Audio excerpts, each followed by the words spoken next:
Doctor Cepeda, dígale a la audiencia si usted realizó aportes económicos o de cualquier otra naturaleza al Comité de Solidaridad con los Presos Políticos. No he hecho aportes económicos o donaciones al Comité de Solidaridad con Presos Políticos. Pero debo aclarar inmediatamente la siguiente circunstancia, dado que esto ha sido presentado así de manera incorrecta ante la opinión pública.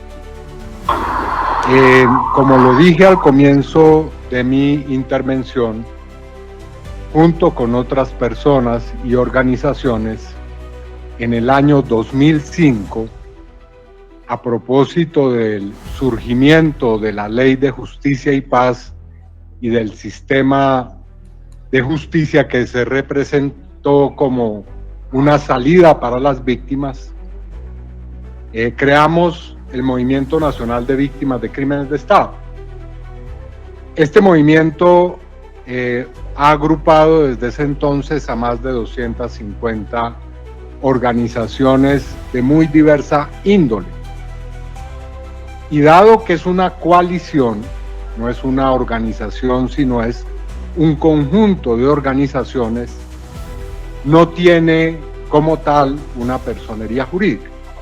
El Movimiento de Víctimas es una asociación voluntaria de personas y organizaciones que tiene un aparato administrativo en cabeza de algunas de sus organizaciones que sí tienen aparato administrativo, dado que son organizaciones reconocidas pues ante las autoridades como organizaciones no gubernamentales.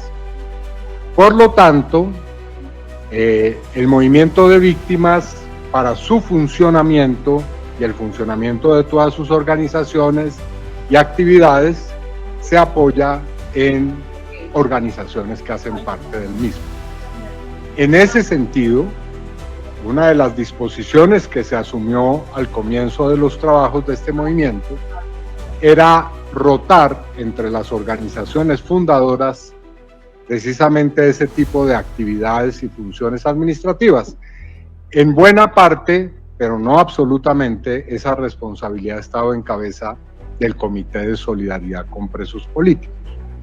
Ahora bien, si usted me pregunta si he hecho donaciones al Movimiento Nacional de Víctimas de Crímenes de Estado, debo decir que sí, y de muy diversa índole, sin ánimo aquí de pues hacer una especie de ganarme de nada de eso, pero ya que se me pregunta, he donado de mi salario y de mis ingresos, a veces dineros significativos para el movimiento. El movimiento está integrado fundamentalmente por personas de origen rural, personas que no tienen las posibilidades que tienen víctimas de otros estratos y orígenes sociales de tener una participación en los asuntos públicos. Y por eso es a través de este tipo de donaciones que se sustenta el trabajo de este movimiento.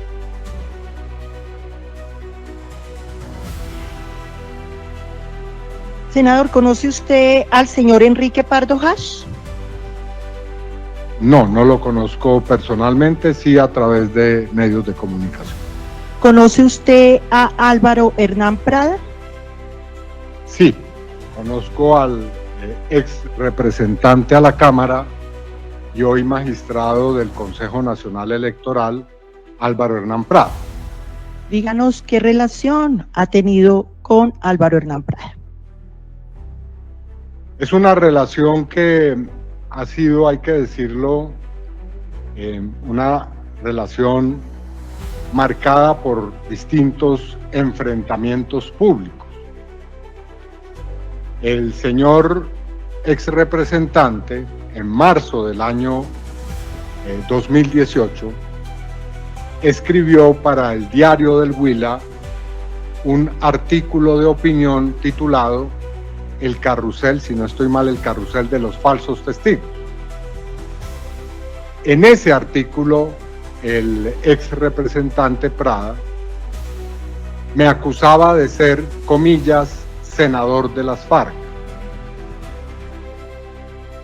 Decía que la izquierda colombiana ha infiltrado a la justicia y que mediante una serie de prebendas, ofrecimientos, dádivas, he sobornado a personas para que testifiquen contra el expresidente Álvaro Uribe. En esa misma columna, el representante Prada hacía un llamado público para que, como lo había pedido el expresidente Uribe, personas que quisieran y pudieran entregar información en mi contra, lo hicieran ante los jueces. Por supuesto, ante una serie de afirmaciones injuriosas y calumniosas, como creo que son las que hizo el representante, pues me vi obligado a denunciarlo penalmente. Una denuncia penal por injuria y calumnia que actualmente está en curso. Pero además existen circunstancias que aquí obviamente ya se conocen, sobre las cuales seguramente a renglón seguido tendremos oportunidad de hacer pues las declaraciones que sean necesarias.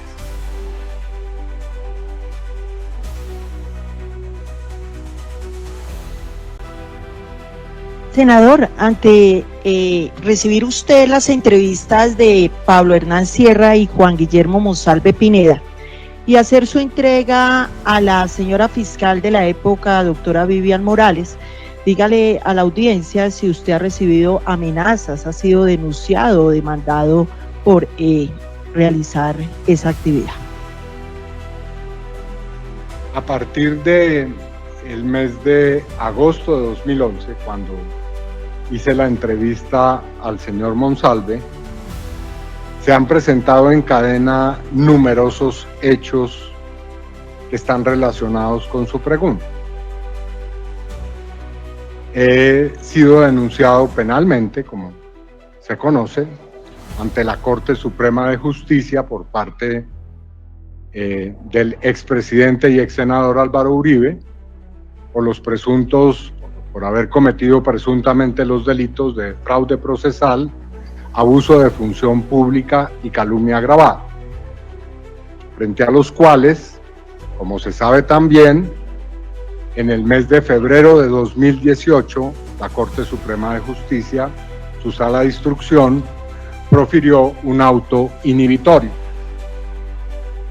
Por esas mismas fechas, un dirigente político de la colectividad a la que pertenece el expresidente me formuló una acción de pérdida de investidura. Relacionada esa acción con dos debates de control político que hice en el Congreso.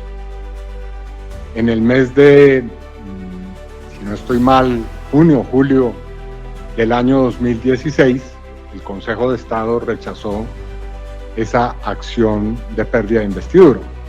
Igualmente, en esos años, cursó en mi contra una queja de carácter disciplinario, de la cual también fui absuelto hacia el mediados del año 2020 en segunda instancia.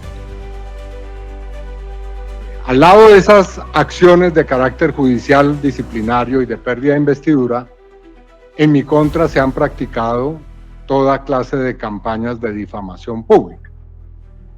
El señor expresidente Álvaro Uribe, en distintos contextos, bien sea a través de sus redes sociales, de sus intervenciones ante medios de comunicación, en sus alocuciones en el Congreso de la República, en muy diversos escenarios, ha utilizado, los he contado, 16 apelativos de carácter injurioso y calumnioso en mi contra.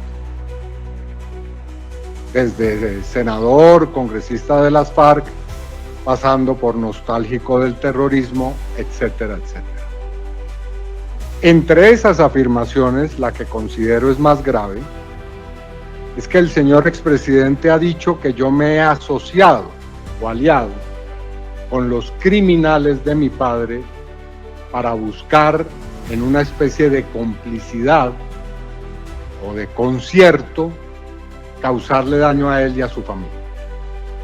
Usted podrá entender, señora juez, a una víctima de la violencia, como lo soy yo, que se me acuse de asociarme con los criminales, o sea, con las personas que asesinaron a mi padre, tiene un carácter especialmente grave. Pero no solamente eso. El señor expresidente Álvaro Uribe y exsenador, a través de sus hijos, por ejemplo, ha contratado empresas extranjeras de publicidad para desatar, por ejemplo, en Estados Unidos, campañas difamatorias en mi contra. Ha pedido que congresistas de Estados Unidos se pronuncien haciendo eco de un supuesto plan que yo habría urdido para deslegitimarlo, para agraviarlo, para atentar contra él y contra su honra. Igualmente, así han hecho los congresistas de su bancada. En numerosas oportunidades, a través de distintos medios, se han hecho eco y han promovido este tipo de campañas.